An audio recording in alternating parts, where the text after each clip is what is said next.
there. So this book that we're reading today is called Those Shoes, written by Mary Beth Bolitz.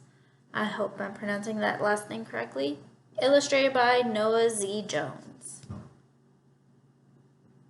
Let's see what Those Shoes is all about. Those Shoes.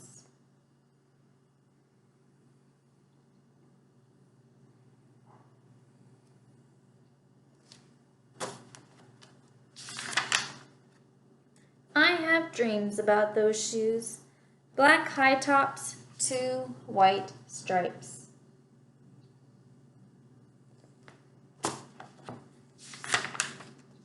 Grandma, I want them. There's no room for want around here, just need, Grandma says. And what you need are new boots for winter. So it kind of ties in a little bit with the social studies for this week about needs and wants, right? Brandon T. comes to school in those shoes. He says he's the fastest runner now, not me.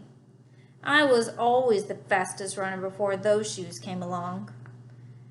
Nate comes to school in those shoes. Antonio and I count how many times Nate goes to the bathroom. 7 times in one day. Just so he can walk up and down the hall real slow.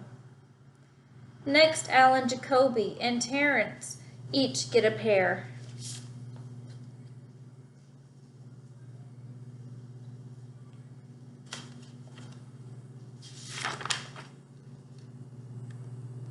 One day, in the middle of kickball, one of my shoes comes apart. Looks like you could use a new pair, Jeremy, Mr. Alfrey, the guidance counselor, says. He brings out a box of shoes and other stuff as he has for kids who need things. He helps me find the only shoes that are in my size. Velcro. Like the ones my little cousin Marshall wears. They have an animal on them from a cartoon I don't even think any kid ever watched.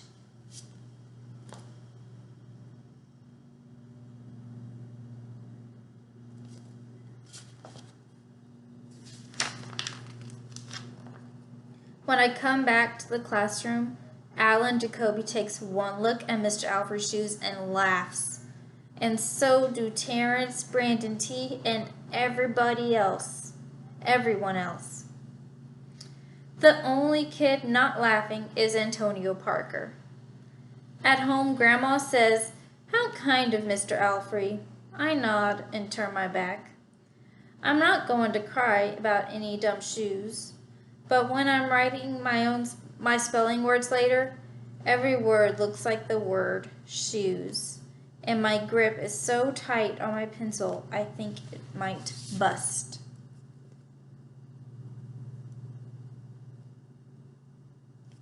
Oh, poor guy, huh? On Saturday, Grandma says, "Let's check out those shoes you're wanting so much. I've got a little bit of money set aside. Might be enough, you never know."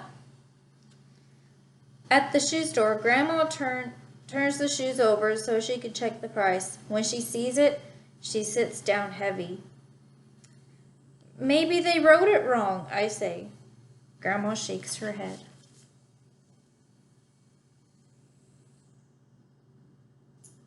It sounds like they're really expensive shoes, huh? Then I remembered the thrift shops. What if there's a rich kid who outgrew his, or got 2 pairs for Christmas, or had one and had one of them had to give one of them away? We ride the bus to the first thrift shop. Black cowboy boots, pink slippers, sandals, high heels, every kind of shoes except the ones I want. We ride to the bus to the second thrift shop. Not a pair of those shoes in sight. Around the corner is a third thrift shop. I see something in the window.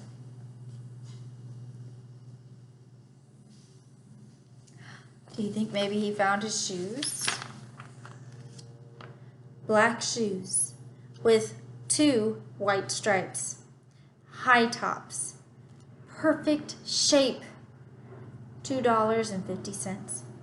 Those shoes. My heart is pounding hard as I took off my shoes and hitch up my baggy socks. How exciting, Grandma says. What size are they? I shove my foot into the first shoe, curling my toes to get my heel in. I don't know, but I think they fit.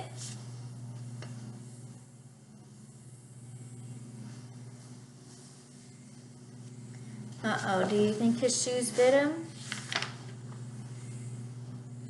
Grandma kneels on the floor and feels for my toes at the end of the shoe. Oh, Jeremy, she says. I can't spend good money on shoes that don't fit. I pull on the other shoe and try to walk around. They're okay, I say, holding my breath and praying that my shoes will fall right, praying that my toes will fall off right then and there. But my toes don't fall off. I buy them anyway with my own money, and I squeeze them on and limp to the bus stop.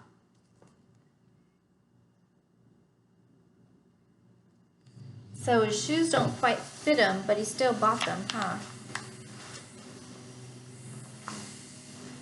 At home a few days later, Grandma puts a new pair of snow boots in my closet.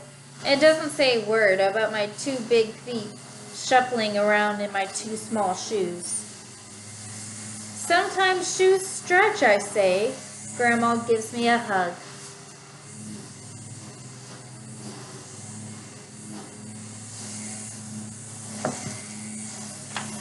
Do shoes stretch? No, they don't. I check every day, but those shoes don't stretch. I have to wear my Mr. Alfrey's to school instead. One day during math, I glance at Antonio's shoes. One of them is taped up, and his feet look smaller than mine. After school, I head to the park to think.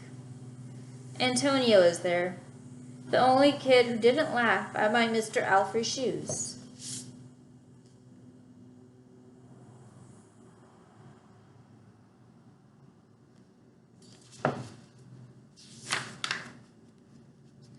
We shoot baskets. A loose piece of tape of Antonio's shoes smacks the concrete every time he jumps. I think, I'm not going to do it. We leap off the swings. I'm not going to do it. We race from one end of the playground to the other. I'm not going to do it, I say. Do what? Antonio says, breathing hard.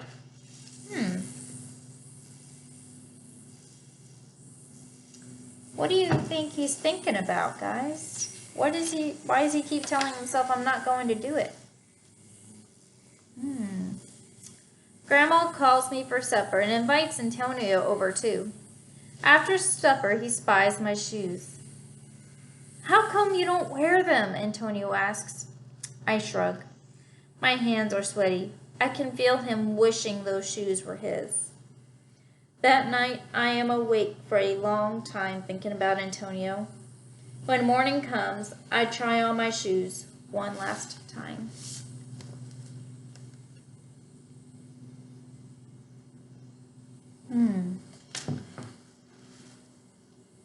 I wonder what he's thinking about, or what he's planning to do. Before I can change my mind, my shoes are in my coat. Snow is beginning to fall as I run across the street to Antonio's apartment. I put the shoes on his front door, push the doorbell, and run.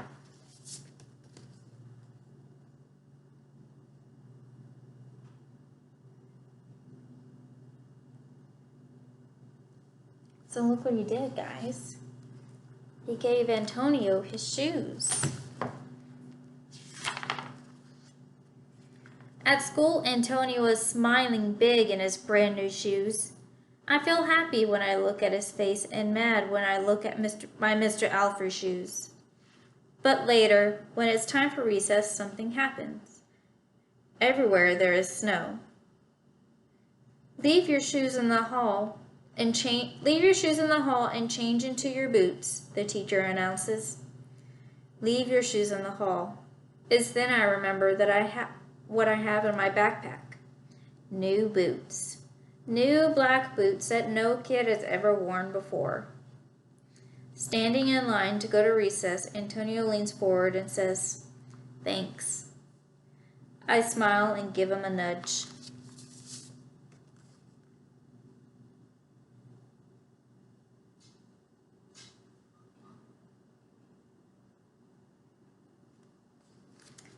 So I think Antonio figured out that he gave him his old shoes, huh? Let's race. And that's the end of that story. Isn't that a kind story? So maybe we should be able to give something to others that we don't really necessarily need, right? But they may need it, right? Anyways, I hope y'all enjoyed that story. I send my love to y'all. Remember the class rules. Love yourself. Love others. Bye-bye.